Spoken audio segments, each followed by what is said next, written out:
Hello, hello, hello. My name is Axel Cannon, and this is Stupid Game Experiments. I was planning on doing a video today comparing version control in Unreal Engine, Unity, and Godot. But I saw this conversation on Twitter between Peak Pineapple and Ghostbit Studios talking about game dev burnout. That follows on the video by Amber Lim Chin Games that I featured in my hashtag Follow Friday video last week, and other creators like Zane at Let's Talk Game Design talking about the same thing in the last few months. As a result, the topic sort of wormed its way into my head, so I decided I'd postpone the version control video and instead share some things that have helped me when I get burnt out. I've been dealing with burnout all my life. I have a lot of members of my family that are recovering addicts, so addiction has always been a worry in my family. However, I learned years ago that I don't have an addictive personality. I have what I call a burnout personality. When I find something I like, I get really intense, almost obsessive about it. I focus all my energy and attention on it for a period of time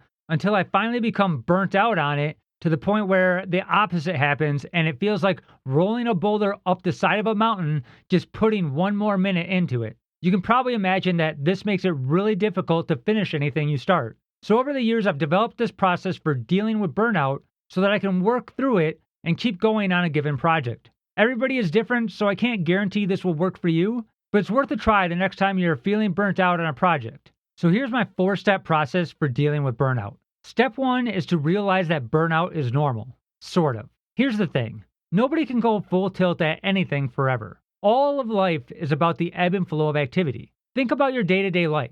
You're not active all the time. You need to sleep sometime to recharge. As another example, most professional athletes only spend about 20% of their training time working at full tilt. The rest of their training time is spent doing slow-paced, easier workouts.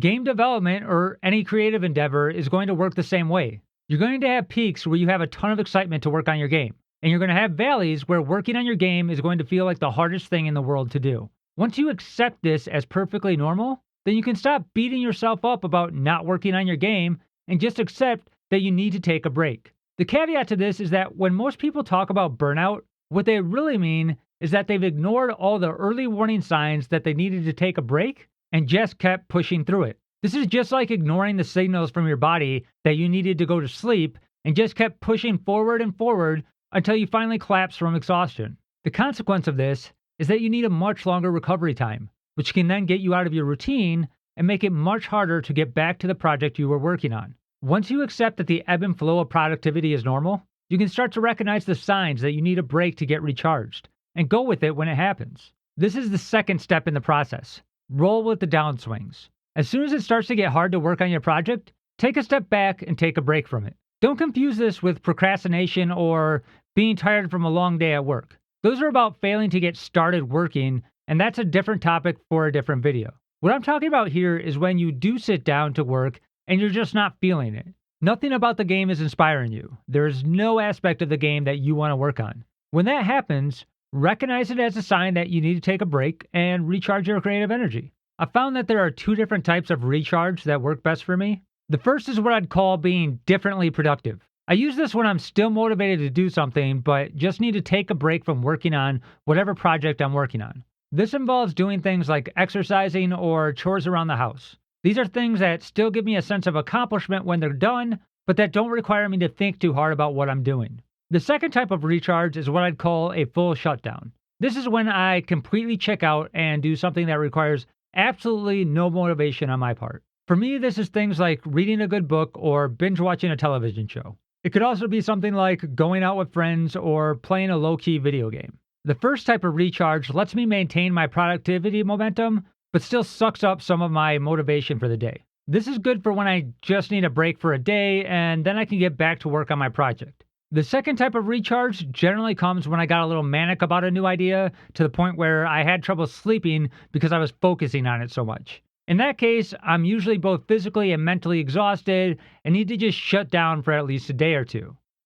The challenge with rolling with the downswing is that you need to find the right balance. You want to recharge as long as you have to, because if you try to go back too early, you'll just burn out again right away. However, if you sit in a downswing for too long, it becomes a rut that's really hard to get yourself out of. This is where step 3 comes in. Step 3 is doing spot checks for inspiration. While you're recharging, Periodically go check out things that generally inspire you to go back to work. For me, this is generally checking in on something gaming related, whether it's gaming news in general, game development tutorials, or devlogs by other creators. If you're like me, all I have to do to find this type of stuff is to check my feed on either YouTube or Twitter, and there's plenty there. If something pops out to me, I check it out and gauge my reaction to it. If something in that video inspires me to take action, that's what I'm looking for. The action may not be related to my game at all. It may be to learn about some unrelated topic or to try some new idea out. It doesn't matter. The key is that my motivation is back and I'm inspired to go to work on something again.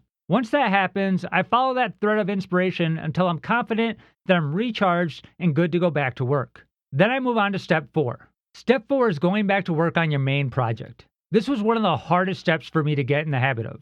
For a long time, I pushed myself on every project until I completely burnt out on it. That meant a long recovery time. Then when I finally recovered, I'd lost interest in my previous project and just followed whatever thread had caught my interest in step 3. This is why it's really important to take the breaks when you need them. It makes your recovery short enough that you still have the interest in your main project when you come back to it. This is the key to finishing the project you start rather than jumping from one project to the next like I did for years. So that's my 4-step process for recovering from burnout. But here's a bonus tip that might help as well. Get involved in the indie game dev community. I'm a massive introvert, so interacting with people, even online, wears me out. It just takes a lot of mental energy for me, which, as you can imagine, is already in short supply when I'm burnt out. However, there is a trade-off. When you build relationships with people in the community, you have people you can joke with or vent to about your frustrations. Even just comments in passing from someone who gets it can help a lot. Doing this can make it easier to deal with your burnout and help you get back to work faster. So with that in mind, myself and some other game devs are going to be starting the hashtag 100 Days of Game Dev challenge over on Twitter on Wednesday, July 28th. Basically, all that is required is that you do something related to game dev every day and post it on Twitter with the hashtag 100 Days of Game Dev. If you want to join us, let me know in the comments down below or over on Twitter. Even if you're seeing this video after the 28th, you can still feel free to jump in. All are welcome. It's meant to be a fun challenge, and hopefully you'll meet some other game devs to enjoy the experience with. If you found anything I said in this video helpful, make sure to hit that like button down below. It really helps feed the algorithm so that other game devs will have a chance to see this video as well. That's all I have for now, but as always, thanks for watching, and I'll see you next time.